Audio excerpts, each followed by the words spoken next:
Hello everybody and welcome back to the channel. Today we are here with Chief Carpenter getting ready for the Honor of the Fallen charity car show. How you doing today? Doing well. How are you? I'm doing great. Yeah, this is going to be a good event for sure. Excited to be here. And thanks for what you're doing. Absolutely. I love doing it. So I want to talk to you about how you got into law enforcement and why. Okay. Well, I have to go clear back to 1988, a long time ago, 37 years ago. I was at Utah Valley Community College and I was on the rodeo team, and my rodeo coach happened to be a cop, and I did a ride along with him. And I thought, that's awesome. Wow, you get paid to do this. And so it was a cool opportunity to do something that I loved, and I've just, over the years, I've just grown to love it more and more.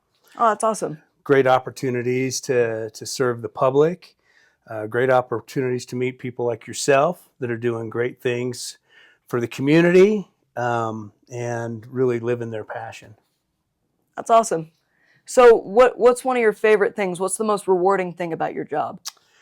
Well, I think it's interesting because you get to meet people where they're at in their life, which means sometimes they're in the lowest phases of their life and sometimes they're at their high points.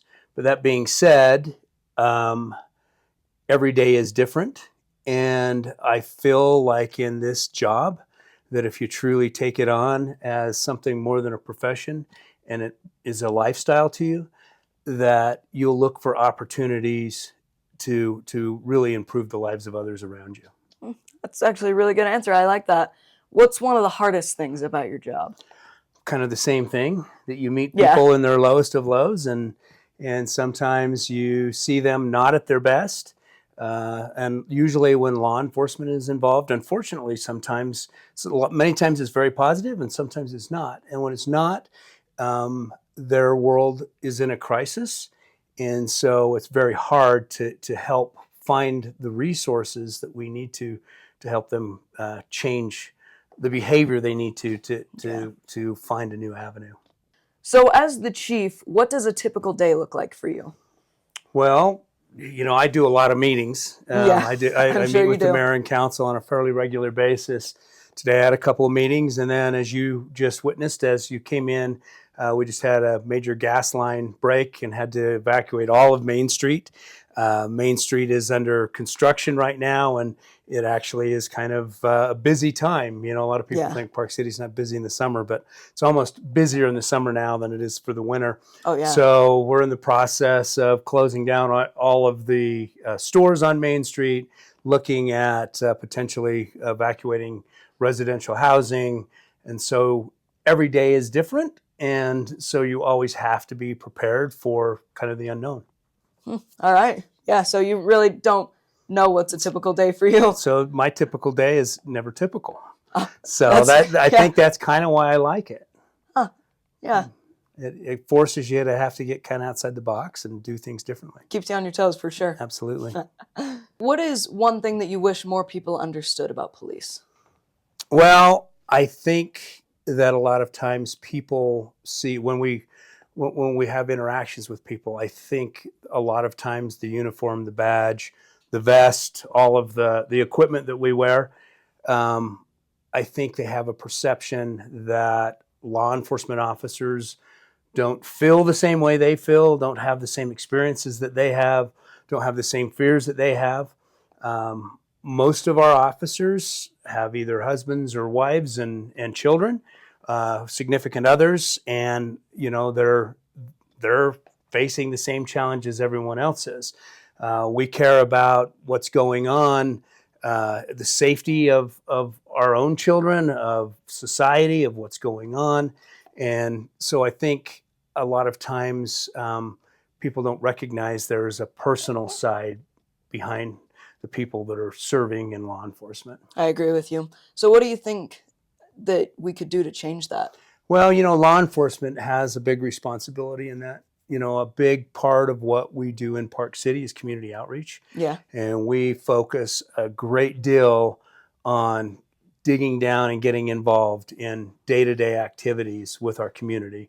so that they can see us interacting and recognize that we are truly invested in the community.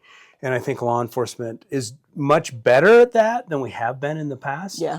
I think we need to recognize when we're not doing something right. I have this mantra: own it, act on it, and answer for it. Don't ask why, it just invites a lie. And you mess up, you fess up, and you clean up. Huh. And that's kind of what I tell the officers. That's how I view things. That's how our officers try to police. And I think, owning, taking responsibility for what we do well and what we can improve on is very, very important. That is important, and I like that. That's a great way to. That's a great way to look at things. Well, thank you. Just trying to find the right words. What would you tell someone that is considering joining law enforcement? We need bright, precocious people that think differently than the generations before them. I think you would be a great police officer, honestly. You have the ability to talk to people in any situation. I can tell just by this short meeting with you. You're very tenacious, and I think that's what we're looking for. We're looking for individuals that aren't afraid to take challenges and risks, and calculated risks, being smart about what they're doing. And I think that, I would say 5 years ago, a lot of law enforcement officers that have children, if you would have asked those officers at that time if they'd want their kids working in law enforcement, they probably would have said no. Yeah. Because the way things were going, we had to make a shift. We had to make a very intentional shift. And I think the pendulum has swung back. And now I think, with my own children, I would honestly recommend that law enforcement is still a great career and provides great opportunities. I've been able to see the entire world because of being involved in law enforcement. This is an example of what goes on around here day to day. So I'm not exactly sure. Let me check and see what's going on. I imagine we got evacuation going. Okay. Let me just check what's Go going on. for it. This is a day in the life. That's what we call code red, and that actually is reverse 911. And so it sends out notifications to people that are in the area that we're going to be evacuating their residences now, it sounds like. So I'm learning as you are what's going on in the city right now. So the 1033 Foundation is very, very important to me because, as I said, I've served in this profession since I was very young. Yes. I was 20 years old when I started. Yeah, I was just about to say, how old in were law you? enforcement. So I actually was young enough. I had to sit in the office. I wasn't old enough to even do bar checks. I wasn't old enough to. So after I sat in the office and I went immediately into working narcotics undercover, and then just continued to progress through my career. But I'm trying to remember what the point was behind what I was telling you. Anyway, sorry. All right. So, as most of you know, the Honor the Fallen charity car show is supporting the Utah 1033 Foundation, who helps financially support the families of fallen officers. Now, Chief, why do you think that supporting the families of fallen officers is so important? I think that was my point I was getting at, is that the reason I became involved in the 1033 Foundation is over the years, being a cop for 37 years, I've watched the unfortunate events of people losing their fathers, mothers, sisters, brothers, and looking at what an impact that makes on the surviving family.